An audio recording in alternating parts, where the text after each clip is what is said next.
ఓం విష్ణుదేవా ఓం విష్ణుదేవా ఓం విష్ణుదేవా. పహర్లాదా విష్ణుదేవుడి పేరు ఎత్తొద్దు, మీ నాయనకు పడదు. నాకు ఆ దేవుడు అంటే ఇష్టం.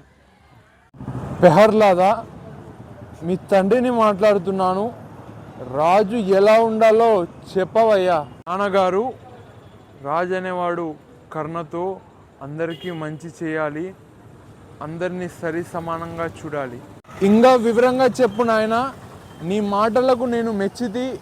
నాన్నగారు, రాజు అనేవాడు దేవుడు విష్ణులాగా ఉండాలి.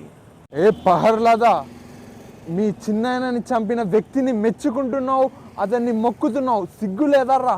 వీడు మన జాతికే తగిన వ్యక్తి కాదు, వీడిని చంపేస్తాయి. ఓం వాసుదేవా నమః. కొట్టి చంపేస్తా, నిప్పండిస్తున్నా.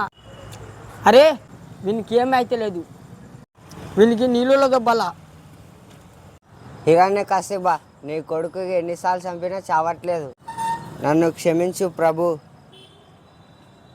పహర్లాదా, నువ్వు నా చేతులతోనే చస్తావు. విష్ణు ఎక్కడెక్కడున్నాడో చెప్పు. నాన్నగారు, విష్ణు ప్రతి చోట్ల ఉంటాడు. ఈ స్తంభంలో ఉన్నాడా? ఉన్నాడు నాన్నగారు.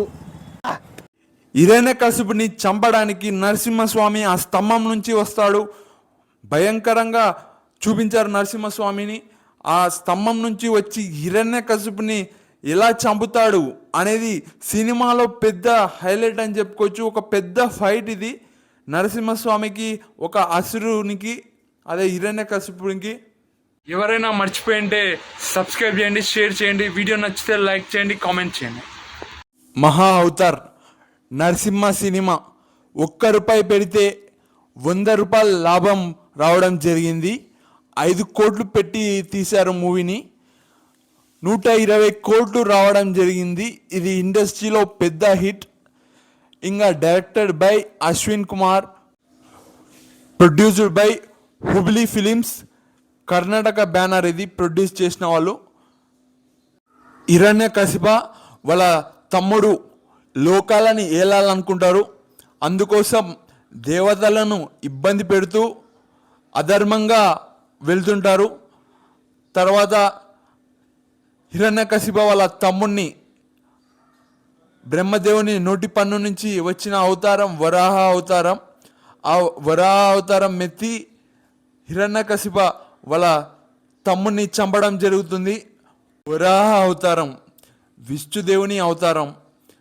విష్ణుదేవుడు వరాహ అవతారంలో వచ్చి భూమమ్మని కాపాడడం జరుగుతుంది మూవీలో. ఇది స్టార్టింగ్ సీన్. ఈ సీన్ మామూలుగా ఉండదు.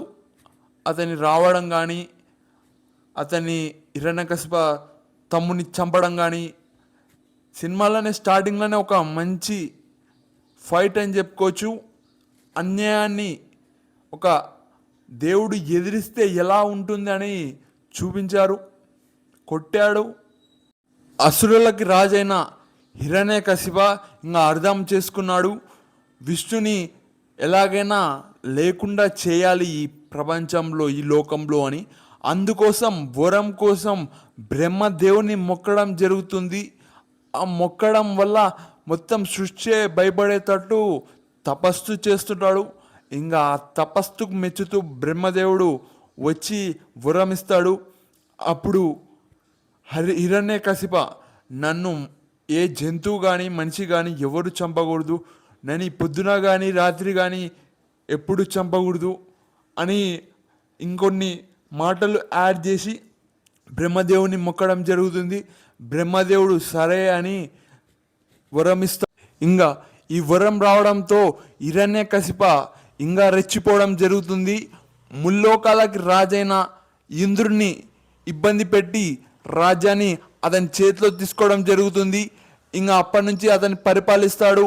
అసురులకు పెద్దపీట వేస్తూ విష్ణుదేవుల భక్తులను ఇబ్బంది పెడుతూ ఉంటాడు. ఇంకా వాళ్ళకి ఒక కొడుకు పుట్టడం జరుగుతుంది. ఆ కొడుకు పేరే పహర్లాదా. పహర్లాదా వచ్చేసి చాలా మంచి మనిషి. వీళ్ళ తండ్రిలాగా కాదు, హిరణ్యకశిపులాగా మంచి మనిషి. పహర్లాదా విష్ణుదేవునికి భక్తుడు కావడం జరుగుతుంది. అతని విష్ణుదేవుడు చేసిన మంచి పనులు ప్రజలకు కూడా చెప్తూ ప్రజలను కూడా భక్తులనే చేస్తుంటాడు విష్ణుదేవునికి. ఇంకా కొన్ని రోజుల తర్వాత వాళ్ళ నాన్నతో కూర్చోవడం జరుగుతుంది. అప్పుడు మాట్లాడేటప్పుడు విష్ణుదేవుని పేరు ఎత్తుతాడు. ఇంకా హిరణ్యకశిపకి ఆ పేరు అంటే నచ్చదు. అప్పుడు వాళ్ళ తమ్మునికి జరిగిన హిరణ్యకశిపుడు వాళ్ళ తమ్మునికి జరిగి ఇట్లా చంపేశాడు వరాహ అవతారంలో వచ్చి అని చెప్తాడు. బాధపడుతూ వీన్ని లేకుండా చేయండి, ప్రహ్లాదని చంపేసేయండి. ప్రహ్లాదని చంపేయడానికి ఒక పెద్ద వ్యక్తి వచ్చి నెత్తిపైన కొట్టడం జరుగుతుంది. రివర్స్గా అతనే చనిపోవడం జరుగుతుంది. భటులు చేతిలో ఉన్న కట్టెలు షార్ప్గా ఉంటాయి, దానితో పొడిదామనుకుంటారు. అవి రివర్స్గా వాళ్ళకే పొడిచి చనిపోవడం జరుగుతుంది. ఇట్లయితే కాదని అక్కడ ఒక నదిలో వెళ్ళి తోచేయడం జరుగుతుంది పామును కట్టేసి. అప్పుడు గద్దదేవుడు వచ్చి ఆ పాముని చంపి ఆ అబ్బాయి నీళ్ళలో పడతాడు. ఇట్లా సంఘటనలు వస్తూనే ఉంటాయి. నిప్పులో వాళ్ళ అత్త తీసుకుపోయి కూర్చోబెట్టి చంపేద్దామని చూపిస్తారు. అప్పుడు కూడా చావాడు. ఇంకా చావట్లేదు వీడు అని ప్రహ్లాద విష్ణుదేవుని దర్శించుకోవడం జరుగుతుంది. ఎందుకంటే విష్ణుదేవుడు ఇంత కష్టాలు పెట్టినా నా పేరు తలుస్తున్నాడని ప్రహ్లాదకి ప్రత్యక్షమవుతాడు పిలిచడంతో. ప్రహ్లాద ఇంకా అప్పుడు వరం ఇవ్వడం జరుగుతుంది విష్ణుదేవుడు. ప్రహ్లాద కోరుకోవడం జరుగుతుంది, నువ్వు ప్రతి చోట కనపడాలని ప్రహ్లాద కోరుకోవడం జరుగుతుంది. ఇంకా హిరణ్యకశిపు కాడ వెళ్తాడు ప్రహ్లాద, వాళ్ళ ఇంటికి వెళ్ళినట్టు వెళ్తాడు. అప్పుడు చుట్టుముట్టు ఉన్న అసుర జాతి ఆ పాటలకి ఆ భక్తికి మెచ్చి వాళ్ళు కూడా ఇతనితో ఆ పాట పాడడం జరుగుతుంది, విష్ణువు పాట. ఇంకా ఆ పాట తర్వాత హిరణ్యకశిపుడి కాడకి వెళ్తాడు ప్రహ్లాద. ఇంకా ఎక్కడెక్కడ ఉన్నాడు విష్ణువు ఆయన అడగడం జరుగుతుంది హిరణ్యకశిప. అప్పుడు ప్రతి చోట ఉంటాడు అని ప్రహ్లాద చెప్తాడు. మళ్ళీ ఈ స్తంభంలో ఉన్నాడా అని అడుగుతాడు. ఆ ఉన్నాడు అని చెప్తాడు. ఇంకా హిరణ్యకశిప అది గుద్దుతాడు చేయితో. అదే వేరే మూవీలో అయితే గదతో కొట్టినట్టు చూపిస్తారు. ఇంకా ఆ చోటు నుంచి నరసింహస్వామి అవతారంలో వస్తాడు. స్తంభంలో నుంచి నరసింహస్వామి రావడం జరుగుతుంది. ఒక భక్తుడి కోసం వచ్చాడు అనేది ఈ అవతారం ఉద్దేశం. ప్రహ్లాదుడి కోసం నరసింహస్వామి వచ్చాడు. వచ్చిన తర్వాత హిరణ్యకశిపకి నరసింహస్వామికి ఒక భీకరమైన పోరు ఉంటుంది. చాలా పెద్ద ఫైట్ ఇది, చాలా మంచిగా చూపించారు మూవీలో. అతని వరం కోరుకుంటాడు హిరణ్యకశిప. అలానే ఆ వరానికి తగినట్టే చంపుతాడు. అతని మనిషి కాదు, ఒక మనిషి, ఒక మృగం, నరసింహ ప్లస్ ఒక మనిషి ఆ అవతారంలో వచ్చింటాడు. రాత్రి కానీ పగలు కానీ చంపడు.